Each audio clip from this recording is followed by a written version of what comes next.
Everyone नमस्ते सेवाहरू welcome back to my channel.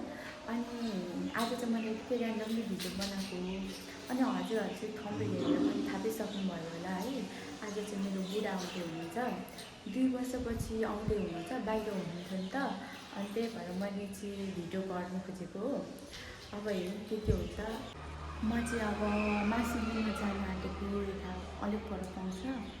अनि अब बुढा कति बजी आइपुग्नुहुन्छ होइन। अनि अब खाना बनाएर रेडी बनाएर राखिराख्नु पऱ्यो भनेर चाहिँ हजुर जानु आँटेको। म चाहिँ जाँदैछु, यहाँ बाटोमा छु। म चाहिँ यो सर्टकट बाटो जाँदैछु होइन।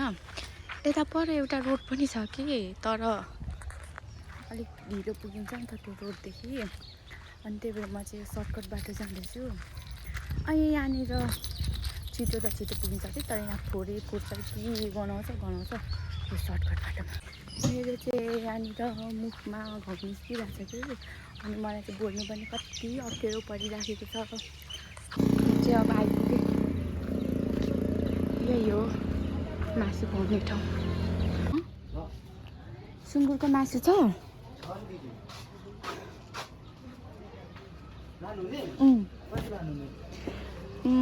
कतिको किलो हो?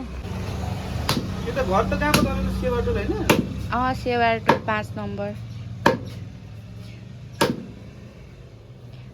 राँगाको चाहिँ राख्नु छोडेको अरे। किन?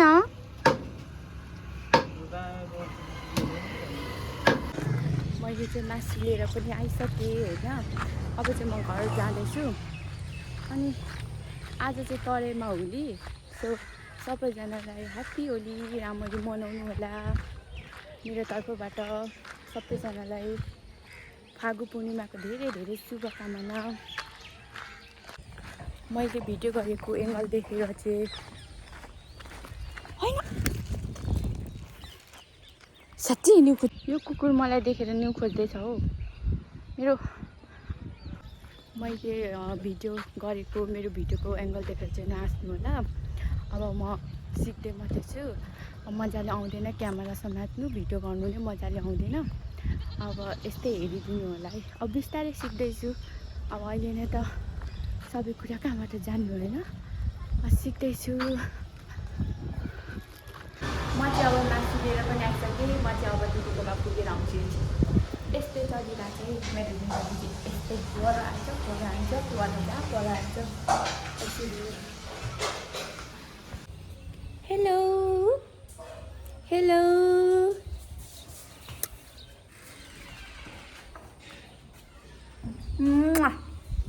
हेलो, यता हेर्नु न। हेलो हेलो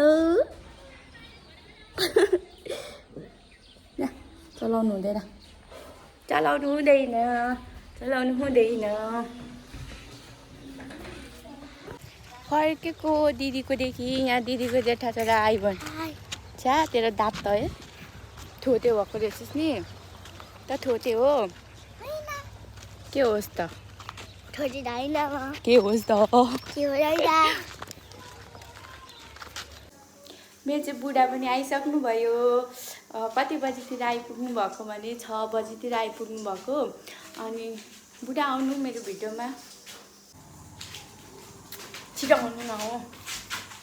हेलो भनिदिनु। Hello guys, सेवारो। ए म त कति साह्रो पुर्की देखेको त नि।